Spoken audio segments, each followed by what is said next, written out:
This is Marlon Peralta, your host. Ngayong araw na to, matutunan natin kung paano gumawa ng video na may visual effects na gamit lamang ang smartphone. Talking in my sleep at night, making myself crazy. Out of my mind, out of my mind. Wrote it down and read it out, hoping it would save me. Okay, let's start. Una, dapat meron kang application na KineMaster.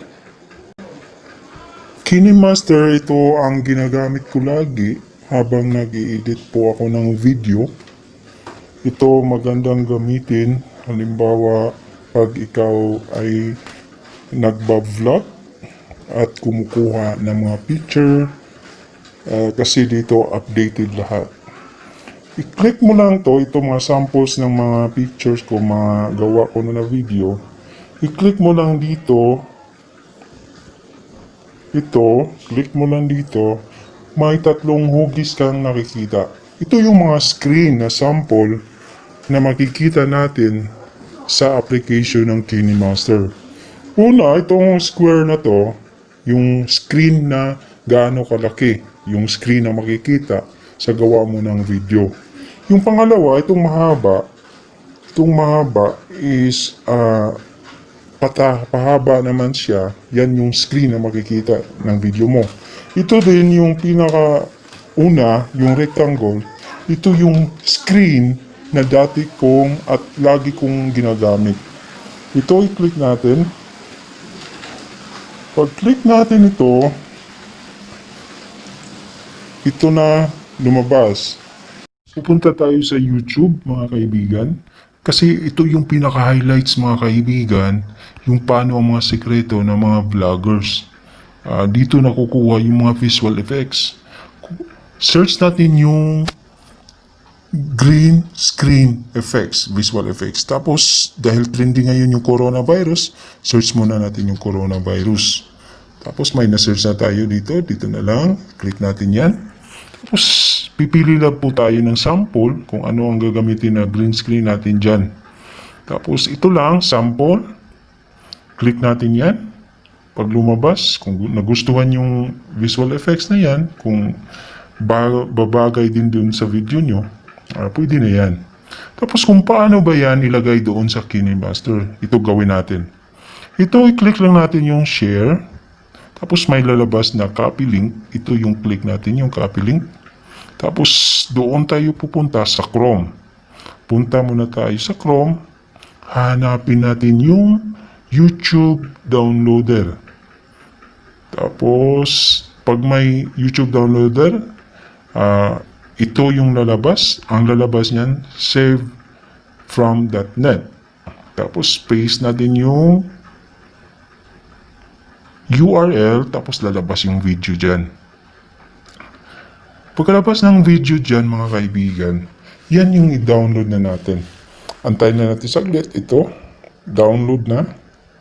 Ito, pag may nakalagay na ganyan, ay click lang natin yung download. Pag nakaganyan na yan, nagda-download na yan, pwede natin natingnan dito, nag-download na. Tapos, malagay na yan doon sa KineMaster, mga kaibigan. Yan lang. Tapos, kung ano pang naisip nyo ng mga visual effects, ganun lang gagawin nyo. Ganun lang. Kung merong iba na hindi magda-download dito, refresh nyo lang. Ulitin nyo lang hanapin yung save from .net or YouTube downloader. Merong ganyan. Tapos, balik tayo doon sa hindi pa tapos yung download. Nasa kalahati pa tayo. Antayin natin. Antayin natin yung download. Okay. Antayin natin. Pagkatapos ng download niyan, mga kaibigan, doon natin yung makikita sa KineMaster. Doon natin ilagay. Doon natin siya ilagay sa video natin, yung visual effects. Okay. Nakuha ba natin, mga kaibigan? Madali lang yan. Tapos pag na-practice nyo na lahat, gusto nyo yung mga power, yung mga magandang mga visual effects, pwede nyo nang malagay sa kahit anong gusto nyo lagyan. Picture, videos, yun mga kaibigan. To, tapos na. Okay, hantayin natin. Pag may download complete, pwede na yan. Punta tayo sa KineMaster. Ganito yung gagawin natin. Pag nakita natin tong media, ito yung pipindutin natin yung media. Tapos, hahanap tayo ng video na may ito dito. Ito yung kukunin natin na video. Sample lang to. Try natin muna i-play. Play muna natin. Nandito na po tayo. Nandito na po tayo sa McDo. Malapit tayo sa McDo. Wala pa akong kain. Mamaya pa ako kakain mga kaibigan. So ngayon, papunta muna tayo dun sa Tapos narinig na natin yung boses. Pero ayoko nang makilala ko ng boses ko. Kaya change ko yung boses ko. Kaya paano gawin yun? Click natin ulit yung picture ng video natin. Dito natin kukunin sa volume pag ito. Tapos, lagyan natin ng pitch 1. Tapos, check. Pwede din natin ulitin. Yung audio niya, palabasin natin yung audio niya dito sa video. Okay? Hanapin natin dito sa baba. Pag nakita nyo to pindutin nyo. Lalabas na yung audio. Okay? Pag dyan na lumabas na yung audio na yan, click natin yung audio na. Tapos, pwede natin ma-change na yung volume. Dapat takasan natin kasi nag-tutorial tayo eh. Volume natin, full volume. Pwede din natin audio volume, full din. Tapos, para hindi gaano baho yung boses natin, lagyan natin ng pitch kahit isa lang, 1. Tapos, pagkatapos nyan, check muna natin. Balik natin ulit. Tapos, gusto natin baguhin yung boses natin. Ito, pindutin natin to. Tapos, may normal, pitch 2, pitch 1, alien. Dito tayo sa baba, hanapin natin yung man. Ito, man. Tapos, check natin, try natin yung audio. Kung ano ang magiging resulta. Play natin. Nandito na po tayo sa McDo. Malapit tayo sa McDo. Wala pa akong kain. Mamaya pa ako kakain mga kaibigan. So ngayon, pupunta muna tayo dun sa ATM machine po. Okay. So, tapos na doon. Check na natin doon. Tapos, check natin. Tapos, yung yung visual effects na yung isunod natin.